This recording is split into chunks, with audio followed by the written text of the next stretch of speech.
आज का वीडियो सिर्फ एक सरकारी सर्टिफिकेट की कहानी नहीं है। ये कहानी है उस जज्बे की जो हक के लिए लड़ रहा है।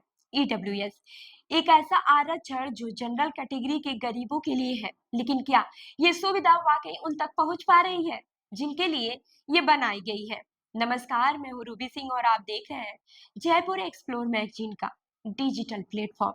आज हम बात करेंगे कड़वी सच्चाई की, सिस्टम की लापरवाही की, अफसरों की सोच की और उन युवाओं की लड़ाई की जिनका गुनाह सिर्फ इतना है कि वो सवर्ण होकर भी गरीब हैं।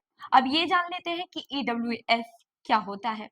साल 2019 में सरकार ने 103वां संविधान संशोधन करके ईडब्ल्यूएस आरक्षण लागू किया। यह उन जनरल कैटेगरी के लिए लोगों के लिए है जो आर्थिक रूप से कमजोर हैं, जिनकी सालाना फैमिली इनकम 8 लाख रुपए से कम है, जिनके पास 5 एकड़ से कम जमीन है और जिनके पास पक्का मकान नहीं है। साल 2022 में सुप्रीम कोर्ट ने भी इसे सही ठहराया, लेकिन कागज पर जो आसान दिखता है वो जमीन पर जंग जैसा है। एक ब्राह्मण लड़का मेहनत करता है, लेकिन अफसर कहते हैं तू स्वर्ण है, तुझे क्या जरूरत।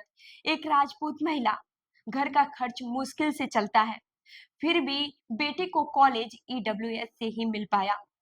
एक कायस्थ युवा इंटरव्यू पास कर लिया, लेकिन ईडब्ल्यूएस सर्टिफिकेट बनने में 6 महीने लग गए। इनकी गरीबी किसी जाति से कम नहीं है, लेकिन सिस्टम को सिर्फ जाति दिखती है। राजस्थान के चूरू जिले से विक्रम सिंह धोधलिया खुद ईडब्ल्यूएस वर्ग से हैं और हजारों युवाओं की आवाज बन चुके हैं। वह कहते हैं कि गरीब गरीब होता है, उसका कोई जाति नहीं होती।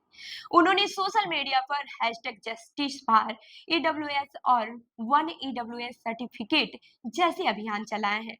इंस्टाग्राम, फेसबुक और यूट्यूब पर उनके वीडियो वायरल हो चुके हैं, जिनमें वो दिखाते हैं कि कैसे सरकारी दफ्तरों में फॉर्म जमा करने से लेकर सर्टिफिकेट मिलने तक लोगों को भटकना पड़ता है। अब ये जान लेते हैं कि सिस्टम की खामियां क्या है।